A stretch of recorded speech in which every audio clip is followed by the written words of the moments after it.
থেকে বড়সড় আপডেট, হ্যাঁ কেকেআর থেকে বড়সড় আপডেট। কেকেআর অনেক কিছু পরিবর্তন হতে চলছে, তার আগে একটা শায়রি বলে নেই। তো কথা হলো যে ভাই কে আসলো আর কে গেল, কে আসলো আর কে গেল, আমরা কেকেআর ছিলাম, আজও থাকবো, আর ভবিষ্যতেও কেকেআরই থেকে যাব। তো চলো ভিডিও শুরু করা যাক। তো ভাই কেকেআর নিয়ে বড়সড় আপডেট। তো বন্ধুরা, আইপিএল 2026-এর আগে কলকাতা নাইট রাইডার্স থেকে বেরিয়ে আসছে বিশাল বড় খবর। হ্যাঁ, এই লিগটা কিন্তু পুরো লিগটা ঘুরিয়ে দিতে পারে। গত মৌসুমে প্লে অফে উঠতে পারেনি আমাদের কেকেআর, পয়েন্টস টেবিলে 8 নম্বরে শেষ করেছিল তারা।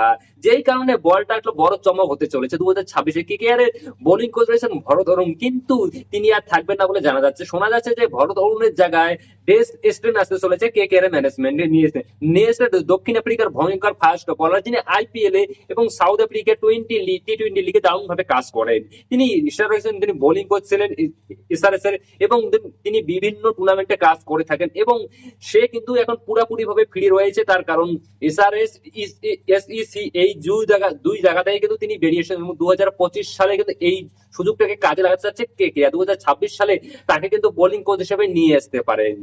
তবে আর একটা খবর উঠে এসেছে যে অন্যদিকে ভরত অরুণ যাচ্ছেন লখনৌ সুপার জায়ান্টসে। হ্যাঁ, জাহিদ খানের সঙ্গে মিলে ভাই এলআরজি বোলিং ডিপার্টমেন্টটাকে ভালোভাবে গড়ে তুলতে চাচ্ছেন গোয়েঙ্কা। গতবার এলআরজি প্লে অফে উঠতে পারেনি, তার ডেথ ওভারের বোলিং খুবই খারাপ ছিল, এবং ভরত অরুণ সেই সমস্যার সমাধান করতে পারেন। তাই 2022 সাল থেকে কেকেআর এর সঙ্গে কিন্তু ছিলেন ভরত অরুণ। তো দেখা যাক যে ভরত অরুণ থাকে নাকি কেকেআর অন্য কেউ নিয়ে এসে। ওই শেষ ম্যাচ একটাই কথা, আমরা বস কেকেআর ছিলাম, কেকেআর আছি, আর ভবিষ্যতে কেকেআর থাকবো, তা চাই হারুক বা জিতুক।